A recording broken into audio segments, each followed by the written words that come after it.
Somebody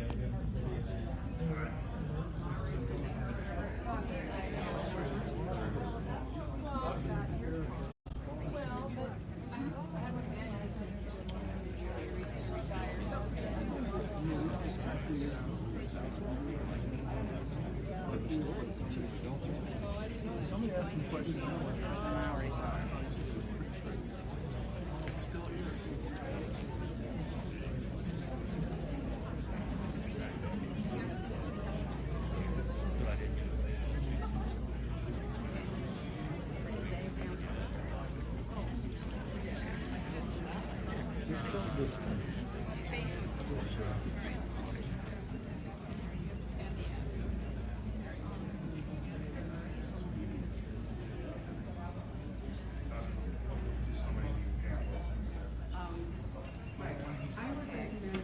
Oh, thanks.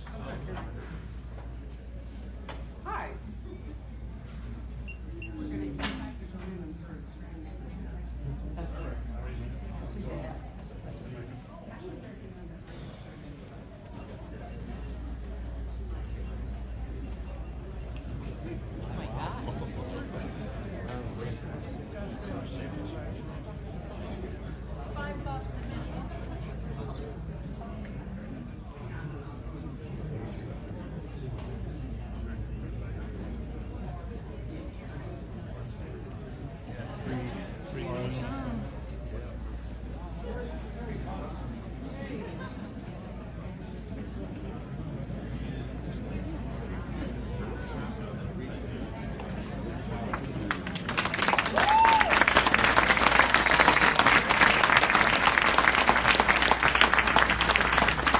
You noticed. Wonderful. I'm delighted to welcome back Joe Ide on the left, who was here a couple weeks ago with John Sanford, Michael Connelly in the middle, and not wearing his classic Hawaiian shirt tonight, Robert Anglen from the Arizona Republic, who writes those wonderful reviews. And if you did not see Wednesday's paper with his incredible spread about the mafia here in Phoenix, which will have 2 more parts. When? In the paper tomorrow and Sunday. It's going, I would like it to be a book. It's really astonishing. On Sunday, after the paper has published, I will put a link to the whole thing in the e-news for those of you who get it, and you'll be able to read it with photos and so forth. So, Joe? What about the incredible spread about us two? I thought they'd already seen that. I'm sorry. Let me go back. Last Sunday, this is really not my night. Okay, last Sunday, Mr. Anglen wrote an incredible spread in the paper about Mr. Connelly and Mr. Ide's books. How many of you read the art? Oh, look at that. See, journalism is not actually dead. That's career justification. Isn't that right? So, you know that Robert has, with his usual penetrating insights, got lots of comments on the book, and Joe also has come to talk to Michael, so I'm going to... I'll say hi. It was career justification for us too, to get that kind of ink, so very much appreciate it. And of course, very much appreciate seeing everybody back here. And always a shout out to Barbara and the Poison Pen for doing these things. There's very few places in America that can do this, as Michael can attest to. Yes, I can attest to that. Not too many places have a room this big and this many people. And this is the 25th year since I got published, and I've been to Barbara's store every one of those years, and it's pretty amazing to see how, I remember once we were in a gallery that held about 6 people. Now we're at this place, so it's been a very cool path to be on. Well, with that, I will start asking some lighter questions. I thought we could start with opioid addiction, drugs, and the crisis in America. And I'll ask both of you about that. But Michael, since that's sort of the core of your book, were you experiencing some problems? No, I mean, I actually... Please don't say yes. I have a friend who had that problem, who went in for a surgery. Surgery went wrong, had a lot of pain, continuing pain and more or less got addicted to OxyContin. Lost his career, almost lost his family, and bottomed out. Came back from it, and over a long period of time. And it was just always something we carry stuff around in our pockets. Like someday I'll get to that, or someday I'll write about that. And so I wanted to do it, and something presented it as the right time. It was something about coming back to a character over and over again, Harry Bosch, trying to figure out something new to do with him. And I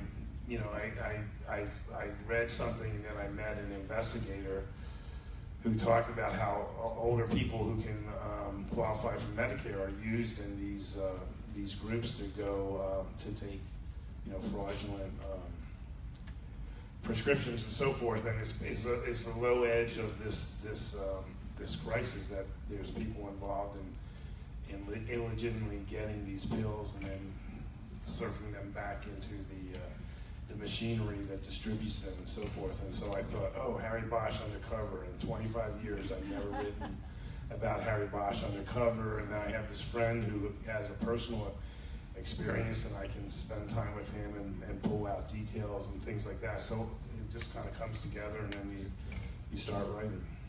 And you happen to tap a national crisis, as it's called. Yeah, I mean, it's kind of weird how that worked out. The book comes out this week. Last week it was declared a national crisis. I had a book out over summer that was about sexual harassment, so it's like, I think like, wow, whatever I'm going to write about next year is going to happen. So what do I write about, But I was brought down to earth because in this new book I predicted, in the new book, the Dodgers won the World Series. So 2 out of 3. That's not a terrible thing, really, is it? It was pretty bad last night. Joe, I want to ask you about the same thing. Now, if you haven't read Joe Ide's book, either the first one, IQ, or the new one, Righteous, and they are both righteous, he writes about another kind of place that had its own national crisis with drugs, crack, and it reminded me, it was very evocative. You don't tackle the drug subject, but you must have something to say, at least in regard to the idea that suddenly this is a national crisis that needs fixing. And for decades, the 70s, the 60s, even going back to the 50s, these neighborhoods were criminalized because drugs were a crime, and opioid heroin was a crime. Do you have a reaction to that? It's, first of all, let me clear something up. I grew the beard to look like Michael. I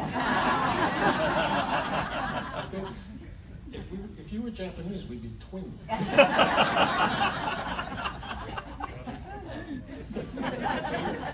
We were talking about something serious.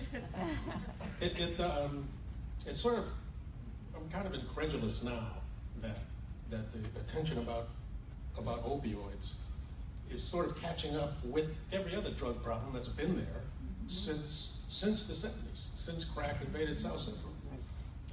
There's always been an enormous problem, an enormous addiction problem with both crack and heroin all this time. And I think because opioids are reaching into higher income levels of society, it's suddenly got the spotlight. So I am a subject. And how's the spillover into those neighborhoods? Do you know? I mean, are there clinics now opening? Are they decriminalizing it, or is it No, not that I know of. It's not the drug of choice in the hood. Right.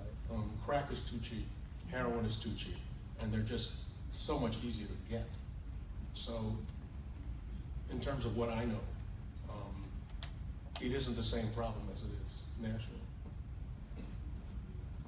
Tell us a little bit about IQ. Since the folks here haven't heard about IQ, or probably most of them haven't, tell us a little bit about this creation of yours that's won so many awards now and tearing up some bestseller lists and got my attention.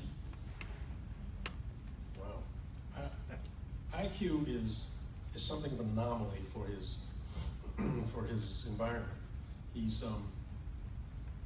wears no bling. There are no studs in his ears, no rims on his car, and he doesn't listen to hip hop. Isaiah is quiet and watchful and really smart. And he's got that kind of Steve McQueen cool, where he doesn't say much, but he's in the room. And he takes the cases that police can't or won't get involved with. And he gets paid whatever his clients can afford, which may be a sweet potato pie or fixing his roof or a free car wash. And he doesn't have access to law enforcement databases, and he has no friends in law enforcement, and he doesn't know how to hack. In my head, I compare him more to a sort of a modern day Jeremiah Johnson. He knows what he knows from long experience and from learning hard way. He is driven by his past. He's done some terrible things in his life. And so every case he takes is really penance. It's a way to pay down a debt that can never really be paid off. And in the end, it's a story about redemption.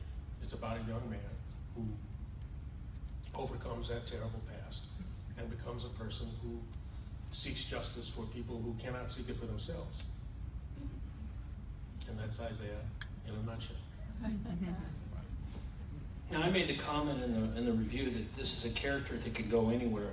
But Michael, you've been everywhere with Harry Bosch, and yet you miraculously have created yet another iteration that just sings. You've got him now working in San Fernando. He's got this gig where he works out of a back jail cell, and it's just, and it feels fresh, it feels new, and now you've got him going undercover into the drug trade. Talk a little bit about his new gig. Well, I mean, I've been very lucky. This is the 20th novel that has him in it, and as a protagonist. He's been in a few others, but at least the publisher says there's 20 Harry Bosch novels, so I'll go with that. And that's the pressure, or whatever you want to call it, but the challenge that I have now is not to repeat myself, and I know I do, but you try to repeat yourself in a different way, or bring a different angle to it. And so on one hand, the good news is I've been able to write about this guy for 25 years, and that is a fantastic opportunity. And you got to cherish that, and you got to keep it alive some way. So you look for ways of putting a new angle on the same guy. And there's different points in the 20 books where I think the series kind of turned, or the series got refreshed, and I really think in terms of like, okay, this is good for another 2 or 3 books when he's doing this. And last year in the book, The Wrong Side of Goodbye, he got a new gig, and I knew that would keep him going for a few years, and ageism wasn't going to be an issue, and things like that. But you can't just rest on that. You can't do the same book again. So, when this idea presented itself to go undercover, I knew that was going to be, something completely new. I mean, Harry's always been a cop, and even though he's a loner, he always has that net behind him. He has that thing, and so the idea that he's, out in the desert of California, really on his own, no one really knows where he is or what's happening to him, I thought would be, a ratcheting up of tension in the book that would be new, and so it was, that's what I did. This book now, I'm sitting here having to think of a book for next year where hopefully I can come up with something new. So you only are kind of resting on it for a little while before it starts up again. Now, busy year for you. You introduced a character to us in the summer. Talk a little bit about her. Renee Ballard. That was a book I've been. It looks like I wrote 2 books this year, but I didn't. I've been carrying. What I do is carry stuff in my back pockets, stuff that interests me for a long time, and you add to it, and you get ideas, and you get anecdotes, and at some point it reaches a critical mass, and it's now time to write. Lincoln Lawyer was one. The last time I did a new character was Lincoln Lawyer, and that was an idea I got about 6 years before the book came out. And that's the same with Renee Ballard. I know somebody, a homicide detective at the LAPD who has been helping me with my Harry Bosch books, but in a previous incarnation in her career, she was the nighttime detective in the Hollywood division. And so over the years, last 3 or 4 years, she's been telling me a lot of stories about what that job was like. I just instinctively knew I could write a book about that.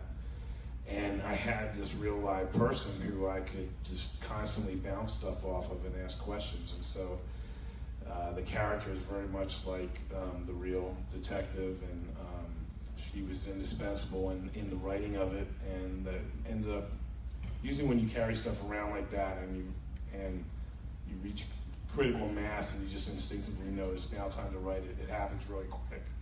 So I wrote that book very quickly after, thinking about it and gathering information and ideas for almost 4 or 5 years. So it was fun to get it out and see her, and I really like her. I've done a few books where I present a new character and I never go back to them because I just kind of feel like I covered it. There's nothing new to say.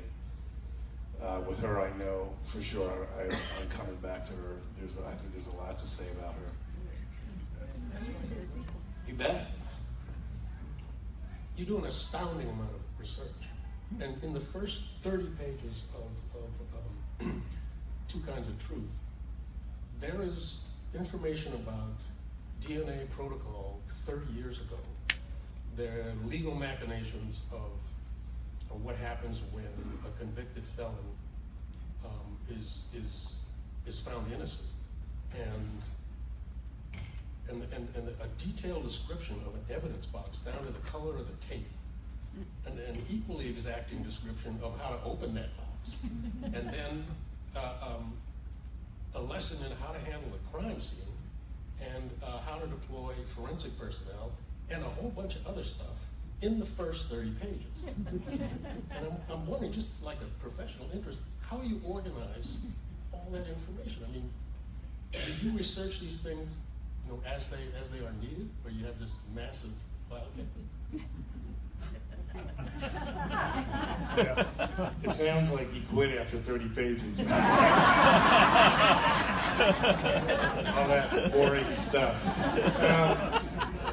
No, I want to be writing. I remember that play in the movie Glenn Ross where Alec Baldwin is yelling at everyone, always be closing, and I feel like always be writing. So I don't have research periods. If I get an idea, it's kind of like I said with the Renee Ballard book, I'm writing while I'm putting stuff in my back pockets.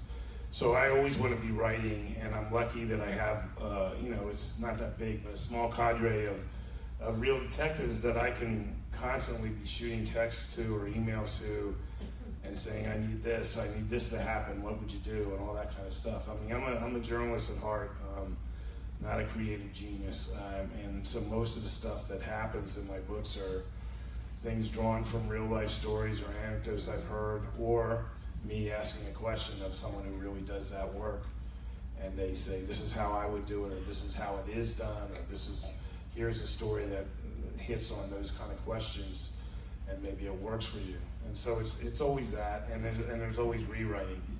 Rewriting is really the key to what I do.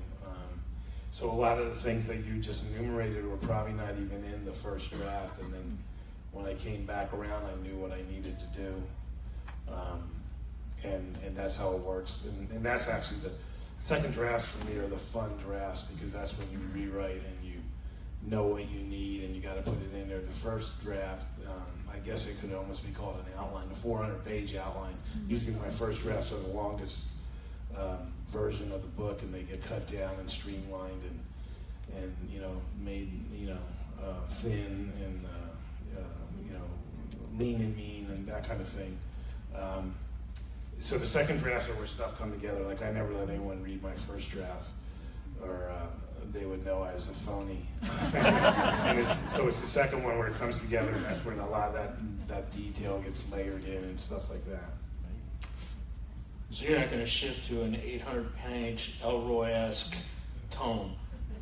No, I mean, I do think, you know, I'm aware of people's time. I'm aware of momentum. To me, momentum in writing is mirrored in the reading process, and so it's all about momentum. And you know, I write the way I read in many different ways, and one of them is I have an aversion to 800-page books and 3-hour movies.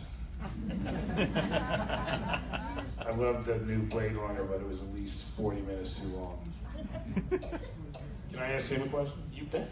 So we're both guys who have heard the Gypsy Call writing about Los Angeles. He grew up there. I didn't. I came there. But LA is possibly the most well-trod city in the world when it comes to crime fiction. And so it's hard to find your own spot. And one reason why I love IQ and these two books is that here's a guy, after everything that's been written about LA, has found new turf, unexplored turf. And I think you grew up somewhat in that area, but I'd like you to talk about, like, did you consciously say, like, oh, Connelly is Hollywood and so has this area. I have to go south of the 10 freeway, or, I mean, how did that come about, or is it just you write what you know? These books are set in East Long Beach, if anyone knows that area. I grew up in South Central LA, and I lived there till I was 17, and I left home, and that was all I knew. That made the strongest impression on me those first 17 years. And when I made a decision to write a book, that was what I knew. I mean, I wasn't looking for anything fresh. I was writing what I knew. It was completely not calculated. I knew my neighborhood, and I knew Sherlock Holmes, and I knew from the jump my book was going to be Sherlock in the Hood. And so I wish I had intended to do a lot of the things nice things that people say about the book, but I wrote what I could write. I gave you a little grief in the article about the marketing of these books as Sherlock Holmes stories in the hood. And I really felt like that was a cheap description of your books. And it's on the back, it's on the back of the jacket. And I just thought, I think they're a lot more subtle, a lot more tough, mean. And there's none of that self-aggrandizement that you see Sherlock Holmes do, particularly in a new iteration. But talk to me a little bit about how that Sherlock Holmes did in fact influence you and what you were trying to accomplish with IQ. He was a lot of the reason. Well, let me back up. There's a writer named Reed Cole who writes terrific books. And he said that he grew up in a family of screamers. And the problem with growing up in a family of screamers is that no one is hurt.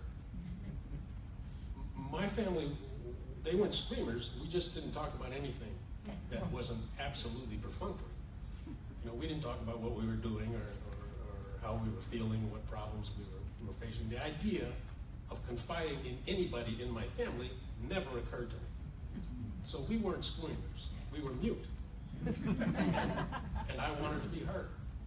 And I related to Sherlock because I thought he was a lot like me in that he was an oddball, he was a misfit, and he wasn't a badass. But unlike me, Sherlock, he could face his world and not be afraid. I mean, that guy had an identity. You know, he had confidence. And if he met someone, or if he met obstacles or people who meant him harm, he could overcome that with just his brain. And I'm a small kid in a big neighborhood. That's a very important idea to me. You know, that there was a way for a kid like me to face his world and not be afraid. And so Sherlock has always been with me. You know, in a lot of ways, he's taken care of me. And in a very real way, he wrote my books. That's profound.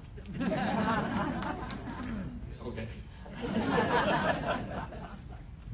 Why did he take so long to write these books for you? I need to talk to him about that. I wish he'd hurried up. I think everything in my life that happened to me had to happen before I could write the books. You know, there are things in the book that are old me, and there are things that I've learned in the last 5 years that it just wouldn't have come together. I imagine I had the skill to write the book 15 years ago, but it wouldn't have been near the same book. Now, when I read Michael's books, I always hear the soundtrack of Morgan, Sonny Rollins. In your books, I hear a lot of hip hop, and I love the "Are you going to name your baby Tupac?" lines. I mean, your books are very funny too. But what is your soundtrack? Well, it isn't hip hop. No, I didn't grow up with hip hop. It wasn't the sound that I related to, that I had any emotional connection to. I don't have any emotional connection to classical music either. And so pretty much everything that's in the book about rap, I had to research. I had to go find out. I had to listen to a lot of rap music. And so that was just strictly research. You know, I listened to it while I was doing the book, and to get a feel for it, you know, and to hear the sound of it, and try and get some feeling for what it meant to the people who enjoy that music. But I've forgotten everything I researched. Yeah. Michael, music is really important to your book, certainly the TV show, and to you personally. Talk a little bit about that. Well, it's funny that you listen to rap. I did that, wasn't like an idea of genius. It was when I was writing The Lincoln Lawyer. I based that basically on two lawyers, and they would listen to rap just so it would help them relate to most of their client base. And so I listened to rap, and I put a lot of rap lyrics into the original version of that book. And then you turn your book into the publisher, and then they go and try to clear the rights so you can use these lyrics. And I've lots of lyrics in my books, and it's never been a big issue. I remember the most expensive thing I ever quoted was that Louis Armstrong song, "What a Wonderful World." And that cost me some money, but most of the time it's like, oh, you want to put my lyrics in your book? Well, yeah, that might sell a few, you know, like Los Lobos and bands like that, they're totally receptive to that idea. But for some real weird reason, all the people that own, like Tupac Shakur's music, he's dead, is owned by like 4 different entities of half family, half people in the music business. And you had to go to all of them. And so it ended up being hundreds of thousands of dollars to use lyrics that might actually sell some of their books. So then I ended up getting cut out. And but it was very important to me to listen to it while I was writing that book. And you know, so it's like, it's 2 questions. It's like, what helps you write a book, and then what helps the reader understand books. And in some ways, there are a couple of different things. But I like the idea of there being a soundtrack to books, and it's a weird thing because when you're reading the book, you don't hear this stuff. But I think it helps readers understand aspects of character. Like Joe and rap and so forth. Harry Bosch is very much identified with jazz music, and it wasn't my music. It wasn't what I grew up with, but it was what my dad was listened to, and you know, so I kind of went back to stuff I did hear in the house, but didn't particularly like. And then I was a reporter, so I was researching it. I was going to jazz clubs in LA and so forth. And then I started to like it, and I would say it's more what I listen to out of like as opposed to research or job than it was obviously at the beginning. So it's infiltrated my life outside of my writing, but for the most part, initially it was research, and it was about building character, whether you grooved on that music or not. Well, the Lincoln Lawyer, the book, I remember the rap lyrics, but the soundtrack in the movie is perfect. It's just a great soundtrack. Yeah. Whoever put that together. Yeah, the director actually did that. And it's funny, you might have read a galley. The galley of Lincoln Lawyer was it should be a collector's item because that has all the music in it, and it was, they put that out, and then they got the bill on what it was going to be, and it was extracted from the final. I think I used 2 rap lyrics. Oh, and the funny thing was they never sent us a bill, so it was like they knocked it down to like, okay, we're only going to use 2 lyrics from Tupac Shakur, and the price was like 50 grand or something. And they said, okay, send us a bill. They never sent us the bill, so it's never been paid. We pledge an oath of silence. Why did I just say that? So let's talk a little bit about your books and the plots and what they're about, these new books. And we've talked a little bit about the drug thing, but there's all kinds of stuff going on in this new Harry Bosch's new job, the cold case work, this woman who's disappeared leaving a baby in her bed, and then the frame up. And I'm talking about in 5 pages, you get a taste of most of this. By chapter, I said in the review, the first 2 pages, he's looking at a cold case, you're into it because this woman's missing, her baby's in a crib, Harry's doing his thing, you're with his mission, then some people are coming to get him, and then by chapter 2, he's standing in the middle of a double homicide that's pretty ugly. Not that homicides are pretty, but tell us about the frame-up. Well, you get these ideas again. I keep answering the same thing. It's like I need to show new dimensions of Harry. So one of the ideas I had was, what if he was presented with the idea that all his life's work was all bullshit because he had framed somebody. So if he had framed somebody and sent them to prison 30 years ago, the domino effect of that through all the cases he had cleared and all the murderers it would kind of render it all, useless. And so I thought, let me get into a situation where that is what's on the line. Now, of course, in the Bosch books, you're riding with him, and so you know what he's thinking, and he knows. So therefore, he didn't frame anybody. So it's not a real question of could Harry have framed somebody. He didn't, but he knows what's on the line if he can't figure out how the fix is in on this. And so that's really the engine of that strand of the story. But you're right, there's a lot of stuff going on. I've been trying, as I keep mentioning this cadre of real detectives that help me, and I spend time with them, and it's very clear that they're juggling multiple cases at once. And in traditional cop books, not private eye type books, but cop books, movies, TV shows, books, they get a case and that's all they work, and that's just not reality. And maybe it's the journalist in me, but I want to get closer to the real reality, which is multiple things going on at once. And it's hard to do in a book because it can be confusing, and people can jump on the wrong track and think they're on that case, but you're on another case. So it's you got to be clear, and it becomes a writing challenge. But in this book, I think there's 4 things going on, and some are more important than others, and some come into focus and some go out of focus. But at the end of the day, there's 4 strands moving in this book, and that's what I want. And that to me is getting closer to what a real detective like Harry Bosch would carry. It's a very linear book, though, and it feels linear. You don't. It doesn't feel like you step out, which is different than Joe's book. You don't pin your book, this particular book, righteous in time. Really, he kind of goes from. You alternate chapters, but I wasn't really sure in time where we were as you unfold your 2 stories that face IQ. Yeah, it's sort of a writing problem. When you want to tell a backstory and you want to tell a present story. If you did it chronologically, the present story would start in the middle of the book. And so it's really logistics. I have to alternate stories to keep both of them going.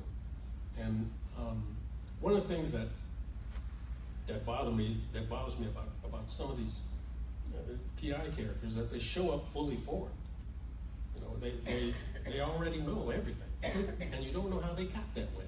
And you kind of go, well, if you're that smart, well, why aren't you working for NASA or something? Why are you doing this? And so it's just something that I wanted to do. I wanted the reader to know where this guy came from and how he got to be that way. Well, as I'm reading, I think of those old tetherball courts, right? As you hit the ball harder and harder, if you have two of them going in opposite directions, the closer they get to that pole, the faster it goes, and they collide at the end. But talk about the two cases. What's IQ doing here? In Righteous, at the end of IQ, the first book, he discovered that maybe, he discovered that some evidence about his brother's death, and he'd been looking for the car that had killed his brother for years and years, and he gave it up. And then at the end of IQ, he finds that car, and we don't really know what he's going to do about it, but he finds that car. And in Righteous, he decides to pick up that investigation again after all these years. And the only evidence he has to go on is what's in that car that has been there for a decade. And what he discovers is that it wasn't a hit and run that killed his brother. His brother was targeted. And that's the first story, that seeking the person who killed his brother, deliberately killed his brother. The second story has to do with, the client who comes to him is his older brother's fiance, his older brother that died. And Isaiah always had a crush on her when he was a boy. He just had this incredible crush on her. If she came into a room, he had to leave. And so here she is. Here she is appearing in his life. And he's a lonely guy. And so she has this half-sister who lives in Vegas, and she's a ditz, and her boyfriend is not a smart guy. And they're in terrible debt. And in order to get out of that debt, they got crossed with the 14K Chinese triad, which is a real triad. There's 50,000 members worldwide. They're into every kind of criminal thing you can think of. And so Isaiah really wants to solve this case. I mean, he feels sorry for the girl and the boy, but it's mostly about Sabrina. He doesn't feel like he has enough in his life to really woo her with. You know, he lives in the hood, and he gets paid with pies and casseroles, and so he really thinks his in is solving this case. And it takes him to Las Vegas, and I thought that would be fun. Get him out of the hood, get him someplace in a new environment where there would be new conflicts, more fish out of water. And so he has to find the girl and the boy before the Chinese triad does in Vegas. And those are the two stories. They sort of wind together, and at a certain point they meet. We didn't see a woman in Harry's life this time out. What's happening with Harry, Michael? Well, there's sort of a woman, but and the other thing is I think the core of the books in the last 4 or 5 years have been the relationship of his daughter, and in this book it's pretty much exists only as a texting relationship, which is par for the course when you have a kid in college, which I do. So it's basically you hear through texting and so forth. But yeah, I mean, this book takes place. I didn't have to deal with like the age-old romance angle. Will Harry ever find someone? Because this book basically takes place in 6 days, and I think I'm going to compress books like that so I never have to deal with that. You know, my next one will take place in 48 hours. Maybe. But I don't know. I think Harry is a guy. He was born in 1950, so I think he's at a stage in his life where he thinks maybe that honey, I'm home type of moment is passed him by. Just kidding. Now, Harry's a quintessential loner, and Isaiah's a quintessential loner, but they have these people in their lives who they come more and more dependent on.